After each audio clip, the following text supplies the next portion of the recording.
Good morning friends. आज 13 अगस्त है और 13 अगस्त का द हिंदू का एडिटोरियल लेके मैं आपके सामने प्रस्तुत हुआ हूँ। इससे पहले कि अपन एडिटोरियल की बात करें, let us look at this small but beautiful and having a very deep meaning phrase. ठीक है, not phrase, actually it is a quotation, a quote. क्या कह रहा है? The meaning of life is to find your gift which God gives you, gift that God blesses you with, whatever it is. It could be your desire, any desire, or maybe more than one desire. See, fulfillment of your desires will be the gift of, ठीक है, gift of the Almighty. तो ये कह रहा है जिसने ये बनाया है, कितना सुंदर सा आपका देखो ये कोटेशन है। द मीनिंग, अर्थ, उद्देश्य जिंदगी का है टू फाइंड योर गिफ्ट। लेकिन उससे बड़ी चीज़ भी कह रहा है वो, आपको मिल गया गिफ्ट तो फिर इसका मतलब ये नहीं उसको बैठ के ले रहे हो, फिर आपके जीवन का उद्देश्य दूसरा बन जाना चाहिए। ठीक है, आपके जीवन का अर्थ पूरा हो जाएगा when you get a gift. But the purpose of your life, जो आपके जीवन का उद्देश्य है वो होगा इस गिफ्ट को बांट देना, अपने तक ही नहीं रखना। चाहे वो पैसा हो, ज्ञान हो, ऐसा कोई करता नहीं है, लेकिन बहुत सारे लोग करते भी हैं। आई होप कि समझ आया होगा। बड़ा छोटा सा बड़ा सुंदर सा कोट है और इन कोट्स को आप एक अलग डायरी में इकट्ठे करें। मैं आपको हमेशा एक कोट देता हूँ। ठीक है, अब आते हैं 13 तारीख के द हिंदू के एडिटोरियल पर। एक बहुत सुंदर सा एडिटोरियल मैंने सेलेक्ट किया है, बहुत सारे थे छोटे बड़े, लेकिन मैंने बीच का साइज़ का आपका लिया है और मुझे लगा कि ये जो एडिटोरियल आर्टिकल है ये आपको डिप्लोमेसी पढ़ा देगा, आपको ये भी पढ़ा देगा कि आपको अपने फॉरेन अफेयर्स, अपने विदेशी मामले किस तरह से मैनेज करने हैं। तो बहुत ही सुंदर उदाहरण है। मुझे ऐसा लग रहा है, पता नहीं आपको लगता है कि लगता है, इनको पढ़ के ठीक है, आप विचारवान ज्ञानवान बनते हो। ठीक है, आपको लैंग्वेज समझ में आती है, आपकी वोकैब अच्छी होती है, आप इस बात को अप्रिशिएट करते हो कि ऑथर ने इसको कितना सुंदर लिखा है, इसकी भाषा कितनी सुंदर है ना, और इसमें कितना ज्ञान है। ये तो हमको पता नहीं लगता, आपका ऑर्डिनरी आदमियों को। तो ये डिप्लोमेसी के ऊपर है, आपके फॉरेन अफेयर्स के ऊपर है, और इसका हेडलाइन भी है सेल्फ रिलायंट फॉरेन पॉलिसी। अभी हमारे पीएम साहब इस पे जोर दे रहे हैं। ठीक है, आपका सेल्फ रिलायंस पे, आत्मनिर्भर भारत पे। तो उसमें फॉरेन पॉलिसी भी ऐसी होनी चाहिए कि जिसमें हम आत्मनिर्भर हों। अब आत्मनिर्भर कैसे होंगे? ये इसमें घर में थोड़ी बनाई जाती है, बिल्कुल घर में बनाई जाती है, ढंग से बनाई जाती है। इसको पढ़ेंगे तो आपको ज्ञान हो जाएगा। ठीक है, इसकी सब हेडलाइन है, इसको पढ़िए और समझिए। इन ए मल्टीपोलर वर्ल्ड ऑर्डर। ठीक है, मल्टीपोलर वर्ल्ड ऑर्डर का अर्थ होता है, यहाँ पर ऑर्डर का मतलब आदेश भी नहीं है, यहाँ पर ऑर्डर का मतलब व्यवस्था है। ठीक है, संसार की अभी जो राजनीतिक और कूटनीतिक व्यवस्था है वो मल्टीपोलर है। फिलहाल ये अभी यूनिपोलर नहीं रहा। ठीक है, और मेरे ख्याल से 1991 जब आपका द यूएसएसआर का विघटन हुआ था, when the USSR got disintegrated, तब तक दुनिया शुरू के साल में शायद यूनिपोलर रही होगी, तब तक आपका संसार बाईपोलर था। बाईपोलर का अर्थ हो गया कि संसार दो खेमों में बटा हुआ था। एक खेमे का लीडर था अमेरिका और दूसरे खेमे का लीडर था द यूएसएसआर। जब इसका विघटन हो गया और ये जिन कंट्री से मिलकर बना था उन्हीं कंट्री में ये टूट कर बिखर गया, तो फिर ये इतना इम्पोर्टेंट नहीं रहा। लेकिन अभी भी वो एक पावर है, रसिया, इसमें कोई शक नहीं है। तो अभी मल्टीपोलर वर्ल्ड है। जर्मनी अपने आप में पावर है, अमेरिका तो है ही, यूएसएसआर है, सॉरी रसिया है, और साथ में आपका चाइना है। ऐसी और भी कंट्री हो सकती हैं, एक दो, है ना, जैसे आप फ्रांस को भी कह सकते हो। ठीक है, तो अभी दुनिया कैसी दुनिया है? अभी दुनिया में जो व्यवस्था बनी हुई है वो मल्टीपोलर है। मतलब इसमें एक ही देश ऐसा नहीं है जो सबका शिरोमणि हो और उसी की जो पॉलिसी सब अपना इम्प्लीमेंट करते हैं, ऐसा नहीं है। अभी मल्टीपोलर वर्ल्ड में रह रहे हैं हम। ठीक है, आई होप कि समझ आ गया। ठीक है, और इसका मीनिंग क्या होता है? This means having variable combinations एक वेरिएबल कॉम्बिनेशन हमको करना पड़ेगा। कॉम्बिनेशन का तो देशों की कौन कौन से देशों के साथ में आपने रखना है जो आपके लाइक माइंडेड पार्टनर हो, जिनकी सोच एक जैसी हो। लाइक माइंडेड पीपल या पार्टनर का अर्थ होता है जिनकी सोच एक जैसी हो, और उसमें भी जो कॉम्बिनेशन आप बनाओगे देशों का वो भी वेरिएबल होना चाहिए। अनफॉर्चुनेटली भी चाइना के साथ में हमारी अनबन है तो वो बाहर निकल गया, अदरवाइज चाइना के साथ में भी हमारे अच्छे व्यापारिक संबंध थे, बात कह रहा हूँ, ठीक है। तो अलग अलग कॉम्बिनेशन इस मुद्दे पे तो हम तो अमेरिका की सहायता ले लेते हैं, दूसरा मुद्दा आ गया तो रशिया की सहायता ले लेते हैं, और कभी कभी अगर साउथ चाइना सी में इंडिया को दिक्कत होती है तो वहाँ पर छोटे और बड़े कई देश हमारी मदद करते हैं, ठीक है, क्योंकि हमारी डिप्लोमेसी इसी तरह से बनी हुई है। एनीवे समझिए, इसको बहुत बढ़िया आर्टिकल है। अब पढ़िए आप, self reliance is the theme of India 74th independence day. अब जो 15 अगस्त आने वाला है, 2 दिन बाद में आएगा, तो उसका जो थीम है, थीम का अर्थ होता है उसका सेंट्रल आइडिया, वो है सेल्फ रिलायंस। सेल्फ रिलायंस का अर्थ होता है आत्मनिर्भरता, ठीक है, वो थीम है। तो इस थीम को मद्देनज़र रख के राइटर ने, ठीक है ना, इस थीम को जोड़ा है, ठीक है, अपना फॉरेन पॉलिसी के साथ में। तो आगे पढ़िए, concept idea, this concept is commonly associated with economy and production of की गुड्स। ये जो आपका सेल्फ रिलायंस की बात करते हैं तो इसका जो आम जो संबंध होता है वो अर्थव्यवस्था से होता है, कृषि से होता है। सेल्फ रिलायंस का तो हो गया कि हमको अनाज जो है बाहर के देशों से इंपोर्ट नहीं करना पड़ता, अपने आवश्यकता की सामान हम खुद बनाते हैं, है ना, लिखा हुआ ना, प्रोडक्शन ऑफ की goods and services with in the country, ठीक है, ये इसका मेन इससे जुड़ा हुआ है। लेकिन आप ऑथर तो तभी तो कह रहा हूँ मैं आपको, ऑथर ने इसको सेल्फ रिलायंस को फॉरेन पॉलिसी के साथ में जोड़ा है। तो कैसे जोड़ा है और कैसे उसको साबित करेगा वो हमने अभी पढ़ना है। इसलिए वो कह रहा है कि ये जो आइडिया है सेल्फ रिलायंस का, ये जनरली इकोनॉमी के साथ में जुड़ा हुआ था, ठीक है, विद इन द, ठीक है, goods services with in the country in light of global supply shock. अभी हिलाल क्या हुआ कि इस पैंडेमिक के कारण एक सप्लाई शॉक पैदा हुआ। सप्लाई शॉक समझ गया आपका, यानी पूरी दुनिया की जो सप्लाई चेन मैनेजमेंट है वो पूरी तरह से चरमरा गई, क्योंकि सारे फैक्ट्रीज बंद हो गए, ऑफिसेज बंद हो गए, नौकरियां नहीं रही, जो सामान बाहर से आना था वो सामान जब है ही नहीं तो सप्लाई तो शॉक हो गया, एक बहुत धक्का लगा, शॉक का धक्का। और ये किस कारण पैदा हुआ? ये कॉज्ड बाय द पेंडेमिक। ये तो सिंपल है, आपको समझ आ गया होगा। लेकिन ऑथर कह रहा है it also has a parallel dimension. देखिए इसका एक रूप और है in the domain of foreign policy. अब वो सिद्ध करेगा कि जब ऑथर कह रहा है self reliance in foreign affairs या फॉरेन पॉलिसी, तो उसका क्या मतलब है? तो वो कह रहा है कि सेल्फ रिलायंस का एक रूप, यहाँ डायमेंशन का अर्थ है एक रूप, है ना, वो फॉरेन पॉलिसी के क्षेत्र में भी है। ये जो छोटे छोटे कोलोकेशंस हैं इन द डोमेन ऑफ, इनको अपनी डायरी में नोट करो, और जब आपको राइटिंग एबिलिटी का काम आएगा तो भी बहुत काम आएंगे।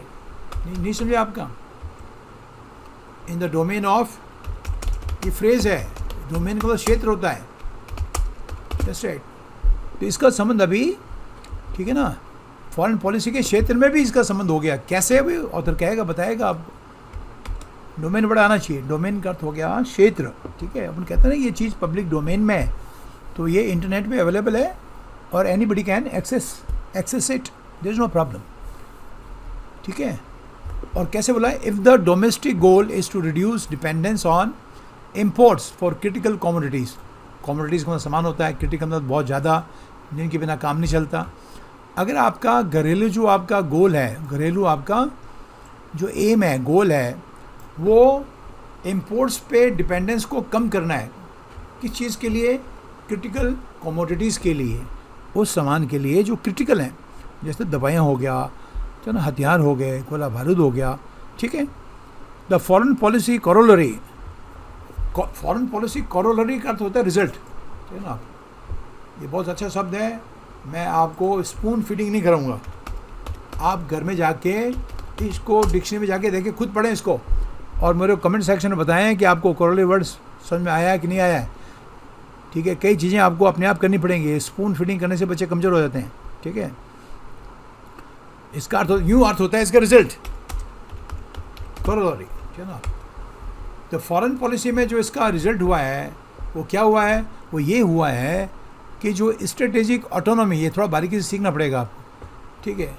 और इसका जो एक टाइम टेस्टेड एक्सियम है, एक्सियम का मतलब कहावत होता है, बहुत अच्छा वर्ड है, सबको आना चाहिए। एक्सियम, एक्सियम कहावत, एडेज, मैक्सिम, ठीक है ना आपको, 100, बहुत सारे इसके सिनोनिम में, एफोरिज्म, ठीक है ना, नॉर्म, ये और भी शब्द हैं इसके आप, ठीक है।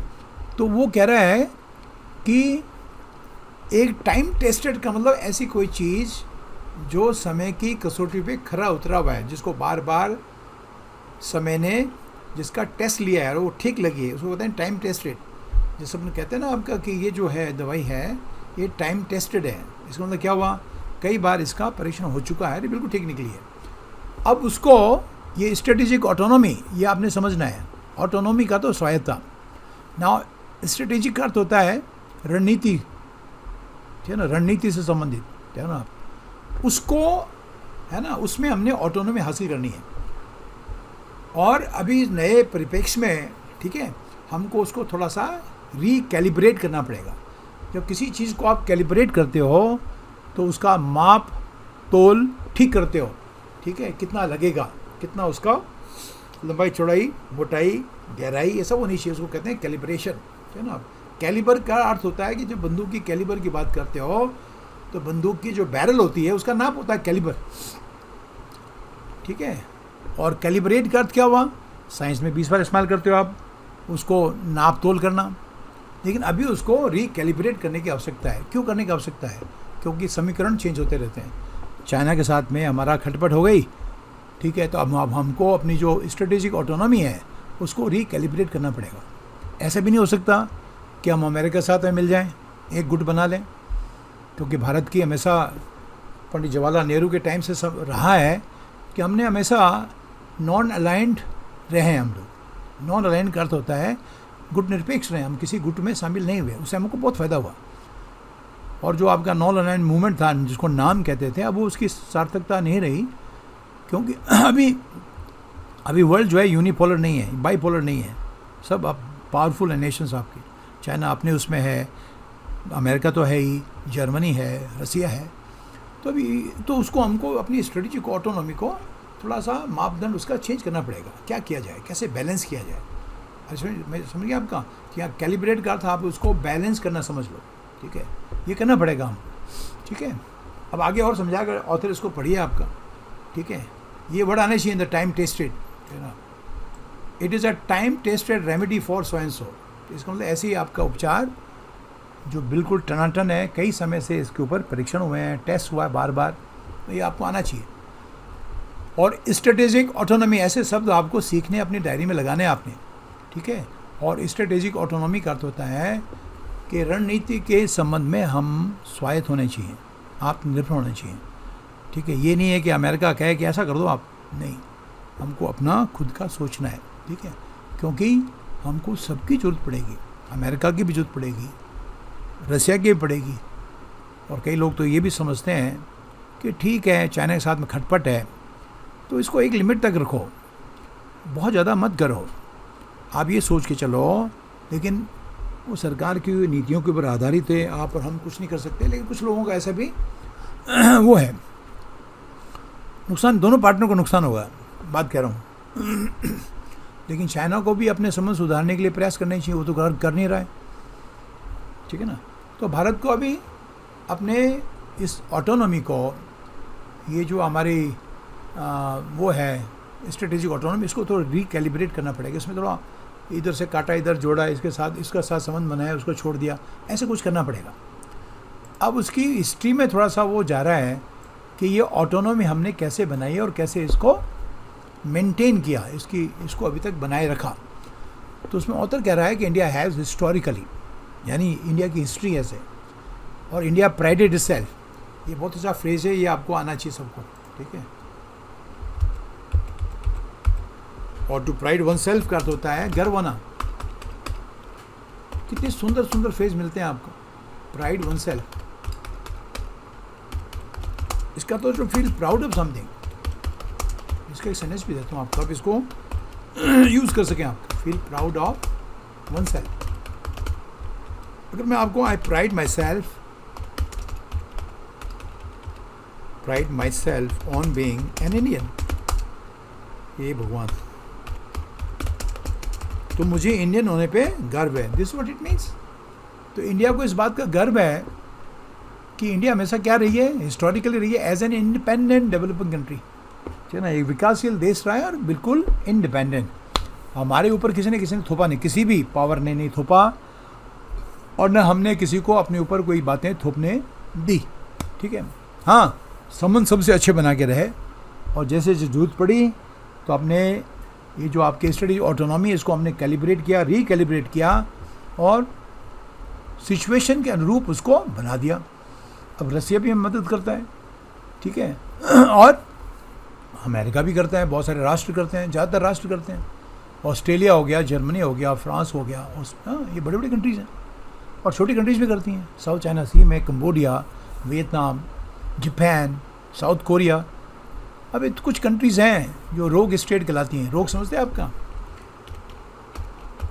रोग स्टेट्स का अर्थ होता है ऐसे देश, मैं अब सीधा गुंडा कहूँगा तो अच्छा नहीं लगेगा, लेकिन रोग स्टेट्स का अर्थ ही होता है, और आपको ये जानकर ताज्जुब होगा कि जिनके विचार एक जैसे होते हैं वो ग्रुप बना लेते हैं।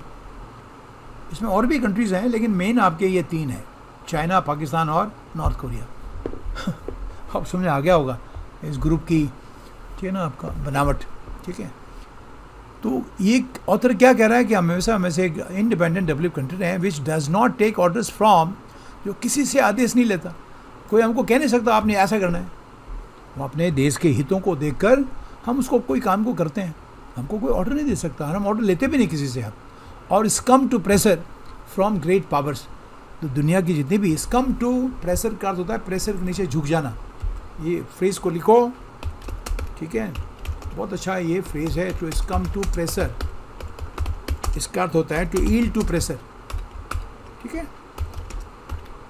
To yield to pressure, pressure के नीचे झुक जाना। यानी जब प्रेशर आप पे पड़े तो आपके हाथ उंगलियां ऊंची हो जाएं कि नहीं कर लेंगे यार, प्रेशर मत डालो। ग्रेट पावर से प्रेशर के नीचे हमने झुके, और न हमने किसी से आदेश लिए, किसी ने कोई हमको आदेशित नहीं कर पाया। हम एक इंडिपेंडेंट डेवलपिंग कंट्री हैं जिसकी हर चीज़ में अपनी ऑटोनॉमी है, स्वायत्ता है, सेल्फ रिलायंस है, किसी के कहे पे हम नहीं चलते, ऐसा हमारी हिस्ट्री है, और ऐसी बनी भी रहेगी वो, ठीक है। एक में इसमें याद आ रहा है, एक फ्रेज है टू स्कम टू इंजरीज, ये बहुत इंपॉर्टेंट है। जो इसका अर्थ होता है to die due to injuries, ये भी ध्यान रखना आपको। एक लड़का एडमिट हुआ किसी एक्सीडेंट में, और आपने कहा he succumb to his injuries last night, तो क्या मीनिंग हुआ? तो उसकी चोट लगी हुई थी, उसके कारण उसकी मौत हो गई। ये ध्यान रखना, बहुत इंपॉर्टेंट फ्रेज है आपको। He succumbed to his injuries last night. तो इसका मीनिंग ये हो जाएगा, ये आपको पढ़ के समझ आना चाहिए कि कल रात इंजरीज के कारण उसकी मौत हो गई। इंजरीज के सामना नहीं कर पाया वो, और इंजरी ने उसके ऊपर दवा बना दिया और उसकी जान ले ली। ओ हो, ये देखो, पेंडेमिक के केस में आप कह सकते हो मिलियंस कह सकते हो आप, 7.5 लाख से ऊपर आदमी मर चुके हैं। डिक्शनरी ने देखो, टू डाई और suffer badly from an illness, और इंजरी भी हो सकता है। Thousands of cows have come to the disease in the past few months. तो इसका मतलब क्या हुआ?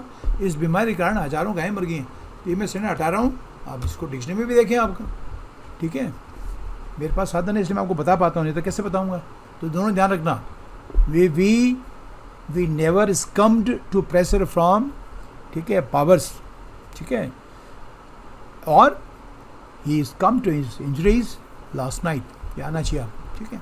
Great powers, whether the world order was bipolar, जब दुनिया बाइपोलर थी 1947 से, और इसलिए कि हमारा देश आज़ाद हुआ था, उससे पहले क्या था हमें कोई मतलब नहीं है, 1991 तक।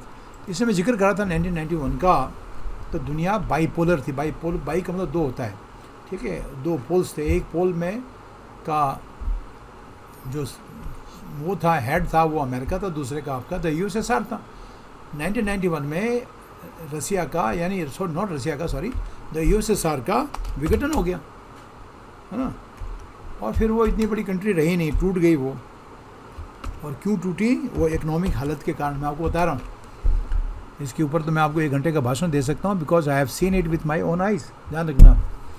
अभी तो मैं इतने बोलूँगा कि जब इकोनॉमिक, कोई भी देश इसको तोड़ नहीं सकता था। एक बैड इकोनॉमिक हालत ने इस देश के यूएसएसआर के टुकड़े कर दिए। जिन स्टेट से मिल के बना था वो सब स्टेट्स अलग अलग हो गई। तो ये छोटा सा राष्ट्र बच गया। अभी भी काफ़ी पावरफुल है ये नहीं, ये उसका मतलब ये नहीं है, ठीक है।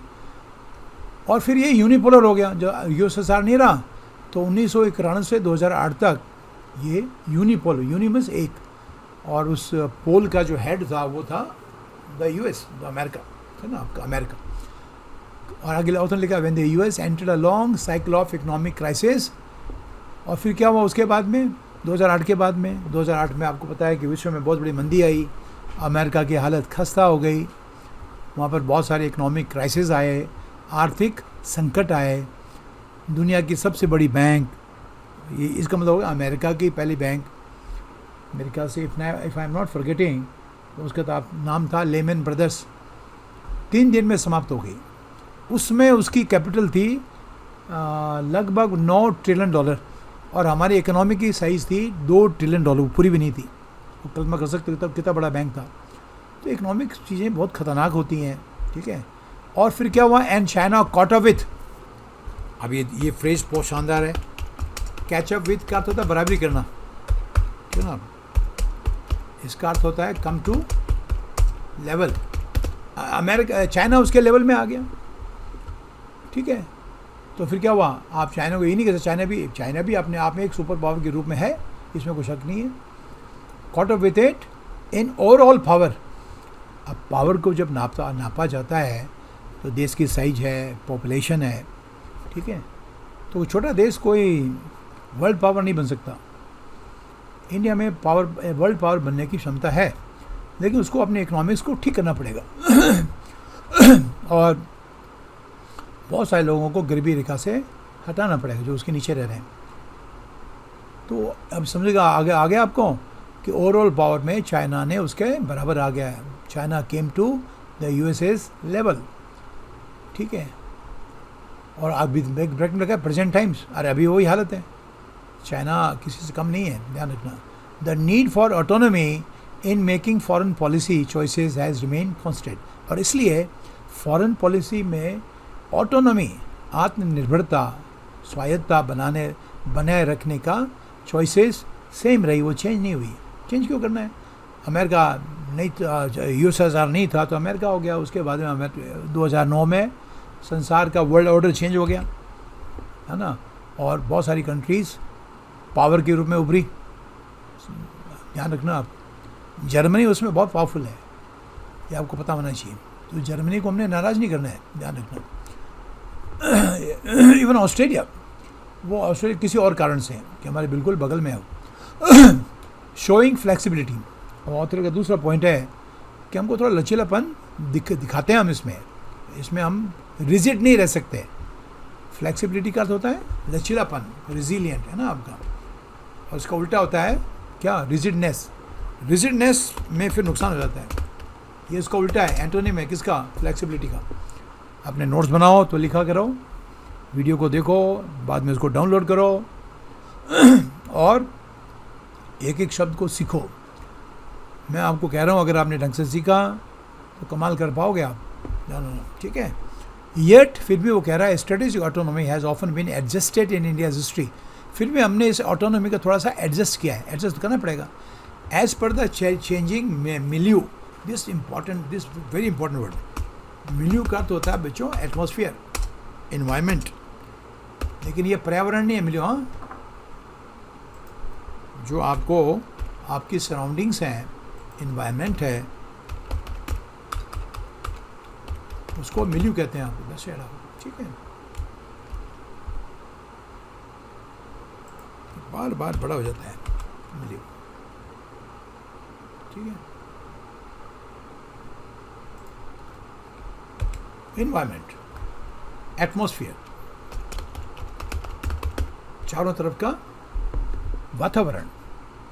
वातावरण का मतलब ये मौसम का नहीं है, ठीक है, ध्यान रखना, ठीक है।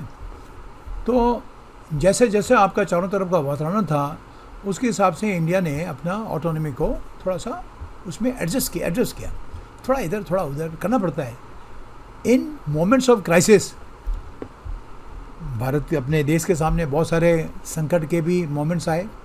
इंडिया हैज़ इंटरप्रिटेड फ्रीडम, तो उसने फ्रीडम को पूरे दोबारा परिभाषित किया and shown flexibility for survival, और ये बहुत ज़रूरी होता है फॉरेन पॉलिसी में ये करना। अब अकड़ के नहीं रह सकते, नहीं इस देश से मैंने बात ही नहीं करनी, मेरा दोस्त अमेरिका तो मेरे को रशिया से क्या करना है या इससे क्या करना है, ऐसे नहीं कर सकते आप। सर्वाइवल के लिए आपको थोड़ा सा फ्लेक्सिबल होना पड़ेगा। तो उसने अपनी फ्रीडम को, अपनी जो ऑटोनॉमी थी उसको थोड़ा सा रीएडजस्ट किया, रिकैलिब्रेट किया, ठीक है। और सर्वाइवल के लिए, जिंदा रहने के लिए थोड़ा सा लचीलापन भी दर्शाया। उसके रीजन भी दे रखे हैं, उदाहरण दे रखे हैं। During the 1962 war with China, the high priest of non alignment prime minister Jawaharlal Nehru had to appeal to the US for emergency military aid to stave off the Chinese from taking over the whole of eastern India.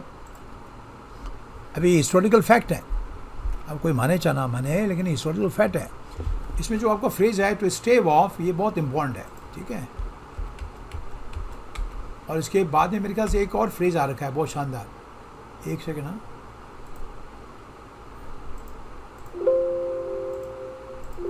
क्या हो गया? Is not, अच्छा ये empty नहीं है, okay okay, अच्छा है ना, इसमें आ गया ना। कई लोग कह रहे हैं we did not do enough to stave off this pandemic, लेकिन ये कहना गलत है। सारे संसार, the entire world is reeling under this, ठीक है। एक लड़के ने दूसरे को कहा यू शुड हैव इंटरवीन कर दे, बीच बचाव करना, इंटरफेयर करना नहीं। You should have, sorry have लगाना छोड़ दिया मैंने, you should have intervene to stave off this bad situation. इसका मीनिंग हो गया कि इस खराब सिचुएशन को अवॉइड करने के लिए आपको बीच बचाव करना ही चाहिए था, आपने किया नहीं। हाँ, तो स्टेव ऑफ। तो जब ये 62 का संकट आया था तो अमेरिका के पास गए आपने, प्राइम मिनिस्टर आपने नेहरू, और वो अमेरिका से उन्होंने बोला भाई इनको थोड़ा सा रोको यार, ये हमारे काबू में नहीं आ रहे, हम तो नए नए बने, अभी स्वतंत्र अभी हुए हैं, 62 में वार हुआ, 47 में हम लोग आज़ाद हुए। तो एक देश के लिए 15 साल का पीरियड बहुत कम होता है, ठीक है। पंचवर्षीय योजना 51 में बनी, 51 के बाद में 2 योजना बनी होंगी। देश के पास में पैसा था नहीं, जो था अंग्रेज सब लेके चले गए, आपका हथियार फतियार कुछ नहीं छोड़ा उन्होंने, आप जो बढ़िया बढ़िया माल था सब लेके चले गए, पैसे पुसे सब कुछ नहीं छोड़ा उन्होंने। तो बताओ ऐसे देश में क्या होगा? हमने उनका सामना किया, वो बहुत बड़ी बात है, ये भी एक फैक्ट है, ठीक है। और पूरे ईस्टर्न इंडिया को हड़पने वाला था ये। सिलीगुड़ी के पास में एक छोटी सी जगह है, तंग जगह, जिसको बॉटल नेक कहते हैं, और वो अगर टूट जाए तो नॉर्थ ईस्ट पूरा देश से टूट जाता है। कभी नक्शे में देखा होगा आपने, तो चाइना का यही था हिसाब किताब, और वो ऐसा उसका आइडिया भी है, मैं आपको बताता हूँ, क्योंकि इसके ऊपर मैंने कई रिपोर्टें सरकार को भेजी हुई हैं बहुत पहले, जब मैं जॉब में था एज एन ऑफिसर, ठीक है। और उस बॉटल नेक को तोड़ने का मनसा रखता है, अगर इसको पता है अगर हमने तोड़ दिया बॉटल नेक, अब मैं आपको ज्योग्राफी पढ़ा नहीं सकता यहाँ पर, लेकिन आप नक्शे में देखें सिलीगुड़ी का जो एरिया है which is in close proximity to Nepal का बॉर्डर लगता है वहाँ, उसको दूल्हाबड़ी कहते हैं। वो तो एरिया मैंने एक एक झाड़ी तक याद है उस एरिया की, मेरे को बता रहा हूँ आप। तो वहाँ पर वो सिलीगुड़ी का एरिया है, और ऊपर आपके नेपाल लग जाता है, जहाँ पर अभी सशस्त्र सेना बल तैनात है, उसमें नहीं थी ये, ठीक है। और वहाँ पर उनका बॉर्डर लगता है, उसको कहते हैं दूल्हाबाड़ी। और ये इसकी चाल ये भी है कि ये नेपाल को भी अपने में मिला लेगा, भरोसा नहीं है इसका, और क्या होगा मैं कह नहीं सकता, लेकिन इसका इरादा ये है कि इसको मिलाने के बाद में फिर ये कुछ नहीं करेगा, जैसे मारोड़ी कहते हैं ना आपका, कि ये तंग करेगा, और इसका आदत भी यही होगा आपका। और आपको बता रहा हूँ 71 वार के पीछे कई कारण में से एक कारण ये भी था, इस पाकिस्तान को हटा दें, नहीं तो ये चाइना के साथ मिलकर, ठीक है, इस पे हमला करेगा। और अगर ये बीच में पतला सा कॉरिडोर है, आपको समझा रहा हूँ, मैप पे देखो आप, मैप देखोगे ना आपको समझ आ जाएगा, ठीक है। सिलीगुड़ी, जलपाईगुड़ी, यहाँ तो मैं पोस्टेड था, बता रहा हूँ आपको। एनीवे कहाँ से कहाँ चले गए हम। तो ये हुआ तो अमेरिका को उन्होंने बोला, ठीक है भाई, ये पूरा हमारा नॉर्थ ईस्टर्न रीजन जो है पूरा, उसको रीजन को 7 सिस्टर्स कहते हैं, पता ना आपको, 7 स्टेट है वहाँ पर आप, और जिसमें आपका मेघालय है, मणिपुर है, अरुणाचल प्रदेश, सब हैं ये, ध्यान रखना आप, ठीक है। तो ये चले जाएंगे, ये तो इनको हड़पना चाहता है आपको, ठीक है। तो वो अमेरिका के पास में गए। अब अगर, जबकि नेहरू जी ने आपका ये नॉन अलाइनमेंट मूवमेंट बनाया था और उनके हिसाब से वो किसी के पास ही नहीं जाना चाहिए था, लेकिन आपको तो करना पड़ता है, ठीक है। तो आप उसमें उनके पास गए क्योंकि उसमें अमेरिका बहुत पावरफुल था और संसार यूनिपोलर था। तो उसकी अमेरिका की दादागिरी चलती है, तो उसने उठा फ़ोन करके कह दिया होगा, आप वहीं बैठे रहो जहाँ हो, आगे मत बढ़ो, ठीक है, नहीं कर सकते तुम्हें ऐसे, ठीक है। तो वो बता रहा है कि किस तरह से आपकी फॉरेन पॉलिसी को आपको रिकैलिब्रेट करने की आवश्यकता पड़ती है, ठीक है। फिर दूसरा उसने किस्सा बताया, prime minister Indira Gandhi had to enter a treaty of peace, friendship and cooperation with the Soviet Union to ward off both China and the US, both China and the US, ध्यान रखना आप। तो ये चाइना और यूएस मिलके हमको दुखी कर रहे थे उसमें, ध्यान रखना। तो अब देखो, हो गया ना, पहले आपने अमेरिका से मदद ली, अब यूएस के खिलाफ ही आप उसके पास में गए, रसिया के पास में, और रसिया के साथ में फिर आपने ये ट्रीटी की, ठीक है। और ये 1971 की पहले की है। तो भैया ऐसे कहा जाता है बच्चों कि इंटरनेशनल रिलेशन में कोई भी परमानेंट दोस्त और दुश्मन नहीं होता। देयर इज़ नो परमानेंट फो और फ्रेंड इन इंटरनेशनल रिलेशनशिप। एक तरह की कहावत है ये, देयर इज़ नो फो और फ्रेंड इन इंटरनेशनल रिलेशंस, कोई नहीं होता आपको। ये नहीं है कि वो आ गया और हमने ये कर दिया तो वो हमारा पक्का दोस्त बन गया, कोई जरूरत नहीं भैया, ऐसे नहीं होता है। तभी तो कहा है ऑथर का, तभी तो कहने बहुत बढ़िया आर्टिकल है, मुझे बहुत पसंद आया। तो उन्होंने ये ट्रीटी ऑफ पीस की, किसके साथ में, सोवियत रूस के साथ में, किसको कंट्रोल करने के लिए, चाइना को और यूएस को भी कंट्रोल करने के लिए, जानना, ठीक है। अलग अलग उदाहरण दे रहा है कि किस तरह से आपने अपनी फॉरेन पॉलिसी को कैलिब्रेट किया। जब आवश्यकता पड़ी तो यूएस के पास में गए, और अगर आप एक ही पक्ष में होते हैं किसी के भी, तो ऐसे थोड़ी जा सकते थे आप, तो फिर वो आपसे बात ही नहीं करता, अच्छा तुम तो वहीं जाओ ना, अमेरिका जाओ, अभी तो अमेरिका मेरे पीछे पड़ा हुआ है, चाइना पड़ा हुआ है। And in Kargil in 1999 India welcomed our direct, अब देखो वापस हो गया, 1991 में यूएस ने डायरेक्ट इंटरवीन किया, बीच बचाव किया, to force Pakistan to back down, कि इसको ज़्यादा मत करो, ये तुमने गलत काम किया है, ये तो भारत की पोस्ट है, आप चुपचाप बैठ गए सर्दियों में जाके। ये विंटर वैकेटेड पोस्ट होती थी, इसको कहते हैं इंग्लिश में विंटर वैकेटेड, क्योंकि बहुत ऊंचाई में है और वहाँ सामान वगैरह पहुँचाना मुश्किल हो जाता है। ऐसी पोस्ट जो विंटर में वैकेट की जाती है उनको कहते हैं विंटर वैकेटेड पोस्ट। पोस्ट का मतलब चौकियाँ, और ये पीछे आके बैठ गए, उसमें आपने पहले से बंदोबस्त किया होता, खाने पीने का सामान वामान लेके, ठीक है ना, कैरोसिन वगैरह लेके बुखारी जलाएंगे, गर्म रहेंगे, घुस गए हैं तो बदमाशी हैं ये। इंडिया वेलकम्ड, तो अमेरिका ने बीच में इंटरवीन किया और पाकिस्तान को फोर्स किया बैक डाउन के लिए। ये उदाहरण इसलिए दिए ऑथर ने ताकि हम समझ सकें कि किस तरह से हमको अपनी फॉरेन पॉलिसी को एडजस्ट करना पड़ता है, रिकैलिब्रेट करना पड़ता है अकॉर्डिंग टू थ्रेट परसेप्शन, और जो आपकी नीड है, नीड ऑफ द आवर के हिसाब से, ठीक है ना, समय की आवश्यकता, उसको कहते हैं need of the hour. I hope कि आपको समझ आ रहा होगा, इंग्लिश समझ आ रही है, साथ में आपके ये भी समझ आ रहा है। कल आपको अगर लेख लिखना पड़े तो आप आराम से लेख लिख सकते हो, ठीक है ना, थोड़ी चीज़ें और ऐड करनी पड़ेगी।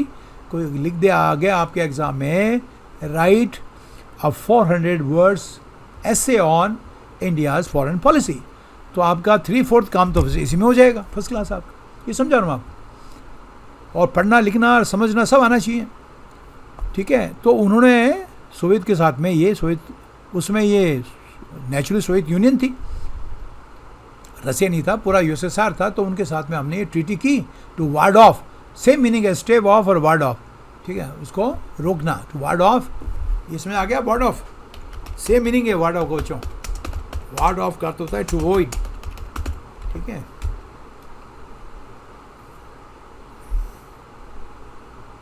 एक आदमी ने पूछा किसी दूसरे को कि तेने हाथ में ये ताबीज़ क्यों पहने, वाई आर वेयरिंग दिस ताबीज़, है ना, ताबीज़ समझते हो, एक शाम, है ना।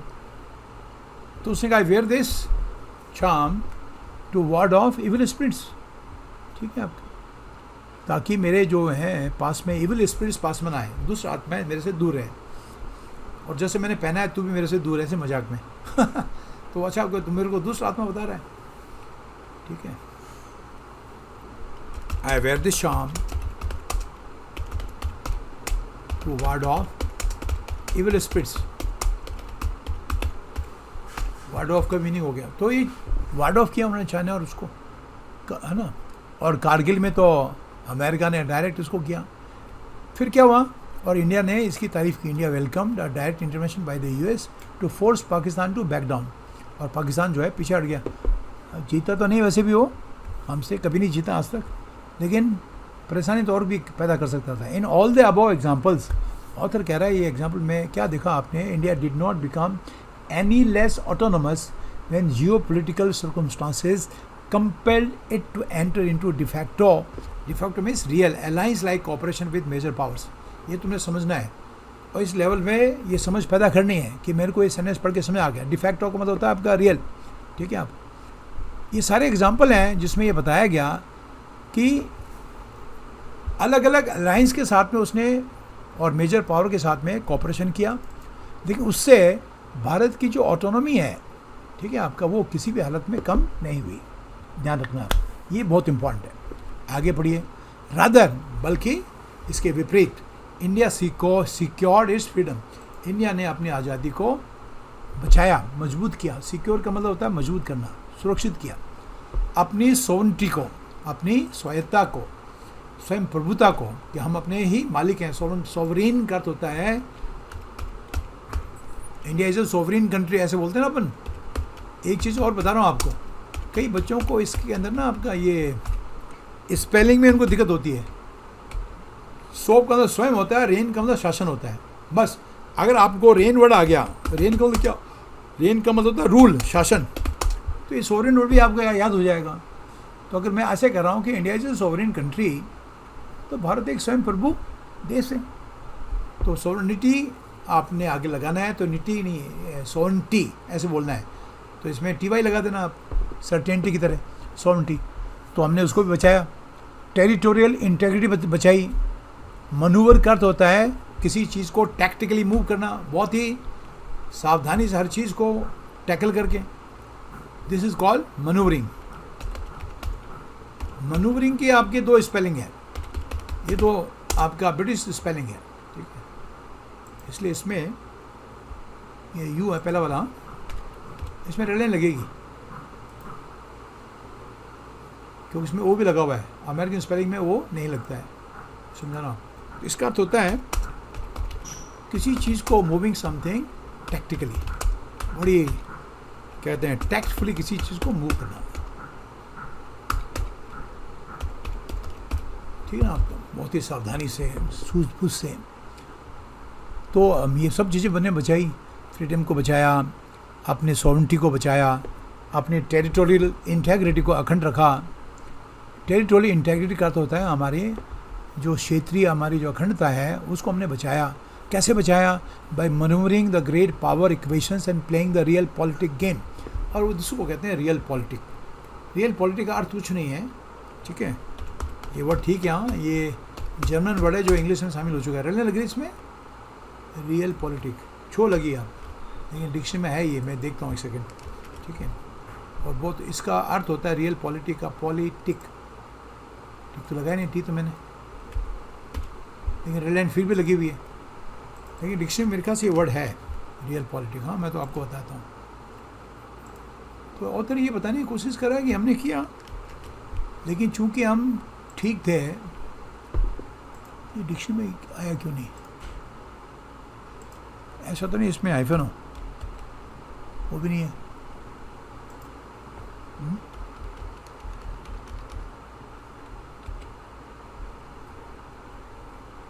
डिक्शनरी मेरे ख्याल से होना था इसमें, रियल पॉलिटिक। देखते हैं, है नहीं।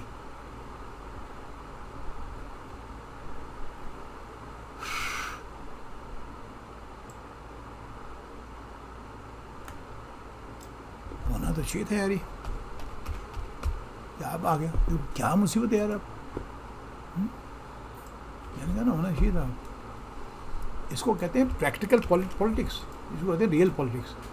अब इसको रियली समझ लो, ये रियल पॉलिटिक्स है कि आप प्रैक्टिकली व्यवहारिक, हमने व्यवहारिकता का प्रयोग किया।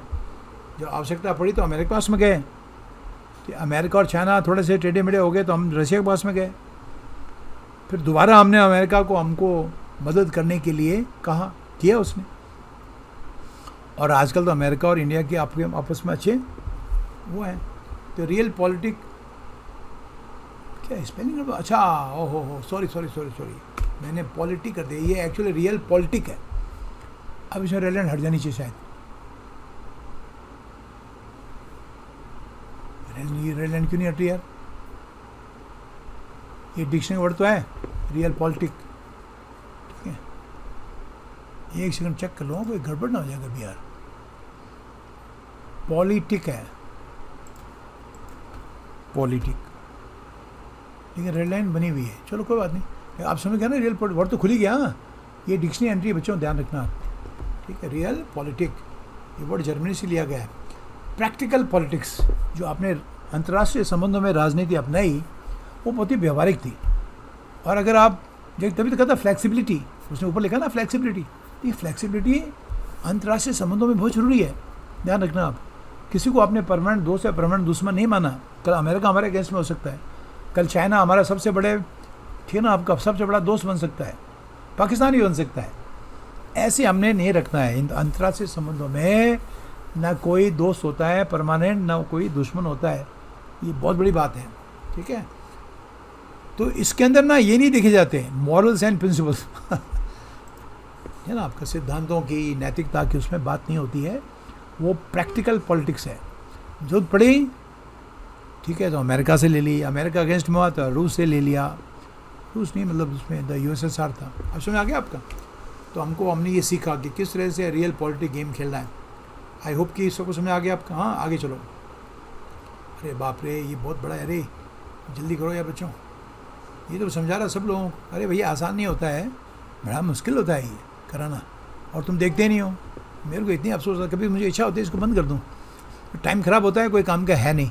इससे अच्छा मैं दूसरी चीज़ें डालूँ। जो बच्चे बेचारे मेरे ऑफलाइन के थे और जो अब वो भी ऐसे हैं कि वो भी अटेंड नहीं करते हैं, जो व्यूज़ आते उसके हिसाब से लगा 70-80 ये देखते हैं आप।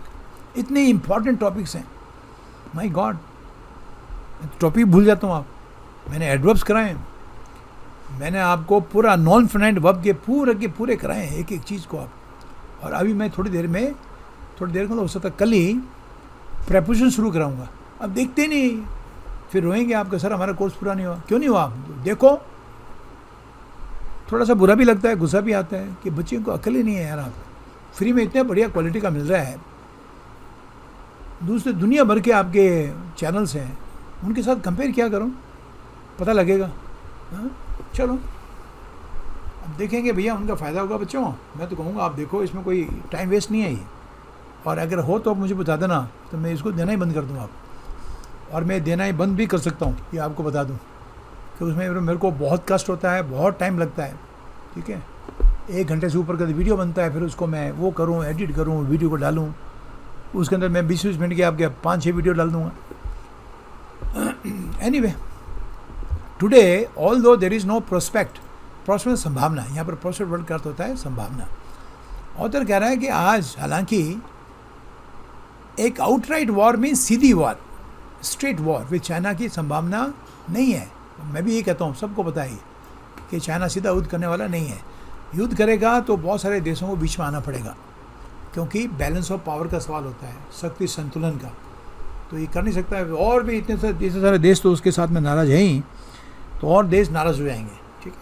आउटराइट वॉर का अर्थ होता है सीधी लड़ाई, सीधा ऐसे कर ले भी, राइट अभी कर ले, वो कहता है राइट आउट वॉर, ठीक है ना, स्ट्रेट वॉर। और जो आउटराइट वार नहीं है वो क्या होती है, वो ये होती है जो अभी हो रहा है वो घुस गए, वहाँ उन्होंने कुछ बना लिया, हम मीटिंग कर रहे हैं, पीछे हट नहीं रहे हैं, 20 तरह की प्रॉब्लम कर रहा है वो, ठीक है, और उसके एवज में कितना बड़ा नुकसान उठाना पड़ा उसको इकोनॉमिक। तो ऑथर कह रहा है कि अभी फ़िलहाल जो है आपका चाइना के साथ में सीधे युद्ध का कोई प्रोस्पेक्ट नहीं है, कोई संभावना नहीं है, ठीक है। और ये एक बहुत शानदार फ्रेज है, वेक ऑफ। इसको तो मुझे आपको बाद में कभी बहुत डिटेल में समझाना पड़ेगा, क्योंकि वेक वर्ड बहुत बहुत इंपॉर्टेंट इंग्लिश का। अगर किसी को ये नहीं आया तो हो सकता है एग्ज़ाम पास ना हो, तो कमेंट सेक्शन में मुझे बताना कि आप सर इसको वेक को अलग से मैं 15 मिनट का वीडियो बना के आपको बताऊंगा, इतना सारा इसमें सीखने के लिए है। फिलहाल इन द वेक का अर्थ होता है as a result of, as a, ये इसका मीनिंग होता है, ठीक है। वो कह रहा है कि इसके लाइन ऑफ एक्चुअल कंट्रोल में इनकर्जन, अब इनकर्जन का तो होता है घुसपैठ, आक्रमण, अटैक, इन्फिल्ट्रेशन, है ना। तो उसके फलस्वरूप जो है, जो आपका युद्ध हो सकता है, ऐसा कोई पॉइंट नहीं है। India is at an inflection point, एक टर्निंग पॉइंट को कहते हैं inflection point with regard to strategic autonomy. Bharat अभी उस पॉइंट पे पहुंचा हुआ है जिसमें एक टर्निंग पॉइंट आने वाला है, इसको कहते हैं इन्फ्लेक्शन पॉइंट। इसको भी आप डिक्शनरी में देखो, समझो, समझने की कोशिश करो इसको। डिक्शनरी में शायद सीधा यही दे रखा है, इन्फ्लेक्शन पॉइंट और टर्निंग पॉइंट। टर्निंग पॉइंट का मतलब क्या हुआ, ऐसा पॉइंट जिसमें बहुत कुछ चीज़ें बदल सकती हैं। किसके संबंध में, स्ट्रेटेजिक ऑटोनॉमी के संबंध में। और ऐसा होता है क्यों कह रहे हैं, अभी आपको समझा जाएगा। Non alignment to zero with China and the US as they slide into a new cold war. अब हमको नॉन अलाइनमेंट दोबारा 2-0 चलाना पड़ेगा। 1-0 चलाया जवाहरलाल नेहरू ने। वो ऐसा क्यों कह रहा है, क्योंकि दोनों के बीच में कोल्ड वॉर हो गई, वो सेम स्थिति है। बस ये चीज़ें आपको समझ पैदा करनी पड़ेगी, ये कह रहा हूँ मैं आपको। कहते सेम कैसे है, तो 91 से पहले there was a cold war between the 2 super powers of the world था। तो इस कोल्ड वॉर के चक्कर में तो नेहरू जी ने ये बनाई थी पॉलिसी कि हम लोग नॉन अलाइन रहेंगे, ठीक है। नॉन अलाइन ये रहे, किसी का हमने साथ निभाया तो हमें पता नहीं है कौन रहेगा कौन टूटेगा, और कहीं टूटने वाले के साथ साथ निभाया तो हम भी बर्बाद हो जाएंगे हर लिहाज से। तो ये सेम सिचुएशन पैदा हो रही है, स्लाइड इनटू, दोनों उसमें जा रहे हैं, किसमें, कोल्ड वॉर में। और आपको पता है तो कई दिनों से चल रहा है, और वहाँ चुनाव चेंज हो जाए, पता नहीं प्रेसिडेंट चेंज हो जाए तो कुछ उसमें बदलाव आ सकता है। Makes little sense when India security and sovereignty are being challenged primarily by the former than the latter. Former आपका है चाइना। अभी अमेरिका से हमारी सॉवरेनिटी पे कोई खतरा नहीं है, इसलिए हमको ये 2.0 अलाइनमेंट शायद शुरू करना पड़े। लेकिन ऑथर कह रहा है कि इतना कोई ज़रूर नहीं है, क्योंकि खतरा हमको, अगर दोनों से खतरा होता ना तो वाकई नॉन अलाइन रहना पड़ता है। नॉन अलाइन मीन्स कूटनिरपेक्ष रहना पड़ता, ठीक है। लेकिन इसमें कोई है नहीं, क्योंकि पहले वाले से कोई खतरा नहीं है, और चाइना पहले तो पहले से खतरा, दूसरे से कोई खतरा नहीं है। Rather than the latter, formal letter तब इस्तेमाल करें जो दो की बात करो। पहला आपका चाइना है, दूसरा आपका यूएस है। खतरा किससे हमको, चाइना से। इसलिए ऑथर ने लिखा है क्या, formal rather than the latter. Fears in some quarters, यानी कुछ लोगों, ये क्वार्टर्स का मतलब लोग हैं, क्वार्टर का मतलब कोई मकान नहीं है ये, मतलब कुछ देश के कोनों से या लोगों से उनको ऐसा डर है that proximity to the US. अब ये बहुत सुंदर वर्ड है, प्रॉक्सिमिटी, नज़दीकी। प्रॉक्सिमिटी का अर्थ होता है नज़दीकी, नियरनेस, प्रोपिनक्यूटी, बहुत सुंदर वर्ड है ये, प्रोपिनक्यूटी, ठीक है। तो ऑथर कह रहा है, इसको नीचे लिखा था इसने, तो वो कह रहा है कुछ लोगों को ऐसा डर है कि जो हमारी प्रॉक्सिमिटी है ना यूएस के साथ में, यूएस के साथ हमारी जो नज़दीकी है, will lead to loss of India's strategic autonomy. उससे हमारी स्ट्रेटेजिक ऑटोनॉमी का तो स्वायत्ता। देखो दो चीज़ें बच्चों, अगर आप एक देश के साथ बहुत ज़्यादा मिल जाओगे तो ऑटोनॉमी आपकी ख़त्म हो जाएगी, ध्यान रखना आप। तो हमारी जो अभी फ़िलहाल जो स्ट्रेटेजिक ऑटोनॉमी हमारी है, ठीक है ना, उसमें नुकसान होगा। और लेकिन ये नुकसान होना भी ज़रूर से ज़्यादा लोगों ने उसको एग्जेजरेट किया है। और ब्लोन का अर्थ होता है एग्जेजरेटेड, उसको बहुत बड़ा चढ़ा के कहा है। Because independent India has never been a subordinated, has never been subordinate to a foreign, है ना। आपका इसको प्रोनाउंस करना है हैगेमॉन। हैगेमॉन राजा होता है, ठीक है ना, जिसका हर जगह वर्चस्व है और हेगेमोनी उसका एकाधिकार होता है ना, या ये वन वर्ड में आ सकता है हेगेमोन, आपका इस प्रोनाउंस करोगे हेगेमोन, और अमेरिकन प्रोनाउंस करते हैं इसको हेजिमोन, ठीक है ना। A ruler who is supreme, जो सुप्रीम हो। तो ऑथर ये कह रहा है ऐसा होने वाला नहीं है, क्योंकि ये बात जो अगर ऐसा कोई लोग कह रहे हैं कि ऐसा हो सकता है तो it is over blown. Actually author देश के वासियों को भी ये निश्चित कर रहा है कि ऐसा कुछ नहीं है। ओवर ब्लोन करते हो एग्जेजरेटेड, किसी बात को आप ओवर ब्लो करते हो तो वो उसको आप एग्जेजरेट करके समझते हो ना बच्चों। ये मैंने केवल कराया हुआ है, किसी चीज़ को बहुत बड़ा चढ़ाकर कहना, ठीक है। ये ओवर ब्लोन है, इट हैज़ बीन एग्जेजरेटेड, ठीक है ना, ओवर ब्लोन। क्यों? क्योंकि independent India has never been, हम किसी भी फॉरेन हेगेमोन के नीचे कभी मातहत नहीं रहे। Subordinate means to work as a subordinate. Subordinate कहते हैं जो आपके मातहत है, जो आपके नीचे काम करता है, ठीक है ना। उसमें कोई फॉरेन हेगेमोन नहीं रहा हमारा, जब तक उसमें लिखा हुआ इंडिपेंडेंट इंडिया में। इंडिपेंडेंस से पहले नेचुरली आपका ब्रिटिश था, ठीक है ना। आप अब आगे बढ़िए। द एसेंस का अर्थ होता है main point of self reliance. Self reliance का एसेंस क्या है, उसमें सबसे महत्व क्या है, सेंट्रल आइडिया क्या है, ये इस ऑथर ने सब हेडलाइनिंग लगाई है। अब इसको एक्सप्लेन किया है इन द थ्रेट एनवायरनमेंट।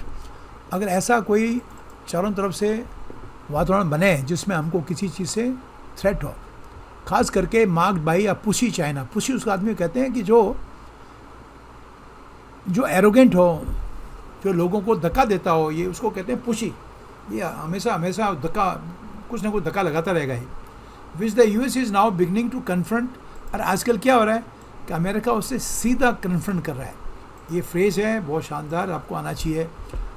और टू कन्फ्रंट फ्रंटली का अर्थ होता है ठीक उसके मुंह पर उसका सामना करना। तो कन्फ्रंट फ्रंटली, ऐसा नहीं है कि आपके किसी दोस्त को दूसरे देशों जो उसके आपके चमचे उनको कहते हैं इसको थोड़ा सा इसके चाबी भरो, इसके स्क्रू लगाओ, हैं सीधा, जिसको कि अमेरिका अभी सीधा चैलेंज कर रहा है। India should aim to have the proverbial cake of American support and also eat it. एक कहावत है to have a cake and eat it too. इसका अर्थ क्या पता क्या होता है बच्चों? या आपके पास में केक है, या तो केक अपने पास में रख लो या खा लो, दोनों काम तो नहीं हो सकते, ठीक है। लेकिन इसमें ऑथर ने क्या कहा है कि भारत ऐसी पोजीशन में है कि जिसमें उसके पास केक भी हो सकता है, उसको खा भी सकता है, यानी हर तरफ उसका फ़ायदा ही फ़ायदा है। ये इसका भावार्थ है। नहीं समझे? It is a situation where India can have a cake and eat it too. इसको खा भी सकता है। Are you getting point? ठीक है। तो ये एक पुरानी कहावत है। American support and also eat the cake. तो उसमें इसके पास में अमेरिकन सपोर्ट भी है और उसकी विदेश नीति को कोई नुकसान भी नहीं पहुंच रहा। That is stay as an independent power centre. और ऐसा करके वो भले अमेरिका का साथा ले रहा है, क्योंकि अमेरिका उसे पंगा ले रखा है चाइना से, तो इंडिया को लेने की जरूरत नहीं है। तो इंडिया तो निष्पक्ष है, ठीक है ना, गुणनिरपेक्ष है, वो चाइना का कोई साथ नहीं दे रहा है, ठीक है। कल अगर चाइना और उसका युद्ध होता है तो फिर इंडिया को फिर सोचना पड़ेगा, फिर अपने ये जो आपकी स्ट्रेटेजिकल आपकी ऑटोनॉमी है उसको फिर रिकैलिब्रेट करना पड़ेगा, ठीक है, bye means of intensified cooperation with middle powers in Asia. और वो इनके साथ में इंडिपेंडेंट पावर सेंटर बना रहेगा भारत, ठीक है, with middle powers in Asia and around the world, सबके साथ में। तो भारत के सबके साथ संबंध है। भारत ने अपने ईरान के साथ संबंध थोड़े से गड़बड़ हुए हैं, लेकिन इतने गड़बड़ नहीं हुए हैं। बात कह रहा हूँ आप, बहुत सारी कंट्री जो अमेरिका के खिलाफ है उनके साथ भी हमारे अच्छे संबंध हैं। बात कह रहा हूँ for India which values freedom placing all eggs in US basket to counter balance China would be an error. अच्छा, ये भी एक कहावत है और ये राजनीति में या कूटनीति में अच्छा नहीं माना जाता। एक फ्रेज है to put all your eggs in one basket. जैसे इसका लिटिल मीनिंग है ना, वैसे इसका भावार्थ है। आप अगर अपने सभी अन्नों को एक ही बास्केट में रखोगे और बास्केट गिर गई तो सब अंडे टूट जाएंगे। तो इसका मतलब होता है ऐसा कोई काम करना विच इज़ वेरी रिस्की, ये इसका मीनिंग है, ठीक है। तो वो कह रहा है कि चाइना को काउंटर बैलेंस करने के लिए भारत यूएस बास्केट में सारे अपने अंडे रख दे, यानी यूएस को बढ़ा चढ़ाकर पूरे ताकत के साथ में, ठीक ना, सपोर्ट करे चाइना के अगेंस्ट में, तो ये खतरनाक हो सकता है, देश के लिए बुरा हो सकता है, ठीक है, वो एक गलती होगी। एज दैट कैन कॉन्स्ट्रिक्ट में संकोड़ना, श्रिंक करना, छोटा करना। इससे क्या होगा? इससे इंडिया के जो ऑप्शंस हैं in other theatres of national interest such as its ties with Iran and Russia, और ऐसा होगा तो जो भारत के ईरान और रसिया के साथ में टाइज हैं, संबंध है, ठीक ना आपका, इन पे नुकसान होगा। And efforts to speed indigenous defence modernisation, क्योंकि हमको अगर अपने इंडिजिनस का तो घरेलू नेटिव, ये वर्ड बड़ा इंपॉर्टेंट है, सबको आना चाहिए। और भारत अगर अपना इंडिजिनस, ठीक है ना आपका, इंडिजिनस मीन्स नेटिव, लोकल, ठीक है, ये सब आना चाहिए आप। और भारत अगर अपना मॉडर्नाइजेशन कर रहा है आपका वेपन्स का, तो भारत को कई और देशों से भी मदद लेनी पड़ेगी, तो उसमें फिर रुकावट पड़ जाएगी। कॉन्स्ट्रिक्ट का मतलब उसको श्रिंक करना, छोटा कर देना। इंडिया के ऑप्शंस कम हो जाएंगे अगर पूरी तरह से उसको करेगा। तो पहले अमेरिका का, ईरान का साथ छोड़ो, ईरान तो हमारा बहुत पुराना सहयोगी है, आपको पता ही है, ईरान से तेल आता था, उसमें भी आपका अमेरिका ने टांग अड़ाई, ठीक है। रश कर कह दे अमेरिका, रशिया से कट्टे हो जाओ, तो फिर हमको नुकसान हो जाएगा ना आप बच्चों, ये सेंस है इसका। एनीवे, आगे बढ़िए। Diversification is the essence of self reliance, बिल्कुल सही है। अगर आप आत्मनिर्भर रहना चाहते हो, ठीक है, तो उसका जो एसेंस है, उसका जो मूल है, उसका जो सेंटर है, वो डाइवर्सिफिकेशन है। डाइवर्सिफिकेशन का अर्थ होता है उसमें विविधता होनी चाहिए। आप इसके साथ बहुत सारे लोगों के साथ में संबंध बनाने पड़ेंगे, ठीक है। And India should have a wide basket of strategic partners. उस बास्केट में यूएस भी हो सकता है, रशिया भी हो सकता है, ईरान भी हो सकता है, चाइना के अलावा, पाकिस्तान के अलावा, ठीक है, ये ध्यान रखना। With a sharper focus on constraining China, ज़्यादा फोकस होना चाहिए कि चाइना के ऊपर कॉन्स्ट्रेन कर सकें, चाइना को रोक सकें, ठीक है, क्योंकि इसकी नीयत ठीक नहीं लगी ना। और वैसे भी एक्सपेंशनिज्म जो है चाइना की national policy is the only viable diplomatic way forward, और यही एक डिप्लोमेटिक वे फॉरवर्ड है, आगे का रास्ता है। वाइबल का अर्थ होता है कि जो काम कर सके, चलो, which is can be put into practice called viable. आपने कहा ये आइडिया अच्छा है, प्लान अच्छा है, but it is not viable. Viable का अर्थ होता है something that can be put into practice. बहुत अच्छा पैराग्राफ है, माय गॉड। और यही डिप्लोमेटिक वे फॉरवर्ड है, कूटनीति का यही आगे बढ़ने का रास्ता है। ये सब कोलोकेशन है बच्चों, इनको इकट्ठा किया करो, ठीक है, ठीक है। और इंडिया को, दूसरे राष्ट्रों को कहना पड़ेगा उनको कि आप चाइना को थोड़ा सा कॉन्स्टेंट करो, हो तो क्या थोड़ा बहुत, लेकिन ये थोड़ा सा वैसे कंट्री है और इसका पता लगता नहीं क्या सोच रहा है, क्या कर रहा है, वो अलग बात है, ठीक है। Way forward in the current emerging multipolar world order. अभी एक जो नया एक मल्टीपोलर वर्ल्ड हो रहा है, उसमें ये सब भारत को करना पड़ेगा, ठीक है। इट इज़ नो लॉन्गर, चलो शुक्र है कि ख़त्म होने वाला है, it is no longer a question of picking one out of two titans. ये इसका सवाल नहीं है कि दोनों टाइटन में से जो दोनों आपके वो हैं सुपर पावर, उनमें से एक को चूज़ करना है। एक नेचुरली आप तो एक रसिया हो गया, एक अमेरिका, और उससे रेटिंग बिटवीन उनके बीच में लटकते रहो, ये तो ठीक नहीं है ना आपका। इसमें तो देश की बहुत हानि हो जाएगी। तो ऑथर कह रहा है it is an era of dense networks. Networking का ज़माना है, सबके साथ में अपने नेटवर्क बढ़ाओ। मैं तो कहता हूँ कि पाकिस्तान को छोड़ो, चाइना के साथ में भी ठीक रहो, है ना। इंडिया मस्ट रिकन्फिगर ऑटोनॉमी जैसे कंप्यूटर को रिकन्फिगर करते हो ना आप, तो ऑटोनॉमी को रिकन्फिगर करना पड़ेगा। अगर मैं आपको रिकन्फिगर का मीनिंग आपका रिकैलिब्रेट है तो सेम है, ठीक है। उसको दोबारा आपको थोड़ा सा सभी चीज़ों के साथ में बैलेंस करना पड़ेगा। कॉन्फ़िगर तो आता है ना आपको, जब पूछते हो कॉन्फ़िगरेशन तो पूछते हो इसमें रैम क्या है, ये क्या है, वो क्या है। तो रिकॉन्फ़िगर करने का अर्थ होता है अपने टेलीफोन को या कंप्यूटर सिस्टम को, ताकि वो जो आपने सॉफ्टवेयर डाले हैं वो ढंग से चलें। बिना कॉन्फ़िगर किए वो चलेगा नहीं आपका। तो इसमें क्या किया गया, तो मैं आपको अगर कहूँ कि इसका मीनिंग रिकैलिब्रेट है, तो आपको समझ आया कि नहीं आया? ये रिकैलिब्रेट इसका मीनिंग हो जाएगा, ध्यान रखना। कल एग्जाम आ सकता है, रिकॉन्फ़िगर का सिनोनिम दे रहे रिकैलिब्रेट, तो कैसे करोगे? तो उसको रिकैलिब्रेट करता होता है उसको एडजस्ट करना आपने, ठीक है।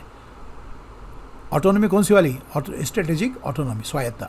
To mean what the American scholar, और इस मामले में ये जो जोसेफ नाई है उसने बोला है, power with others to accomplish joint goals, कि दूसरों के साथ में आप पावर का इस्तेमाल करें जो आपके सामूहिक या जॉइंट का मतलब दोनों ने मिलकर जो गोल बनाए हैं उनकी प्राप्ति के लिए। एकम्प्लिश का अर्थ होता है टू अचीव समथिंग बिग। उन जॉइंट गोल को पूर्ति के लिए आप दूसरों के साथ में तालमेल रखें। We are free and self reliant not through isolation. बहुत बड़ी बात की है उसने। आइसोलेशन का तो अकेलापन, अकेले होके हम सेल्फ रिलायंट नहीं हो सकते, ना हम फ्री रह सकते हैं। ये बिल्कुल सही कहा है, फ्री तो रह ही नहीं सकते आप। अगर एक देश की शरण में चले जाओगे तो फ्री कैसे रहोगे आप, और आप निर्भर भी बन नहीं सकते। तो ऑथर कह रहा है कि हम आइसोलेशन के कारण ना तो फ्री हैं और ना सेल्फ रिलायंट हैं।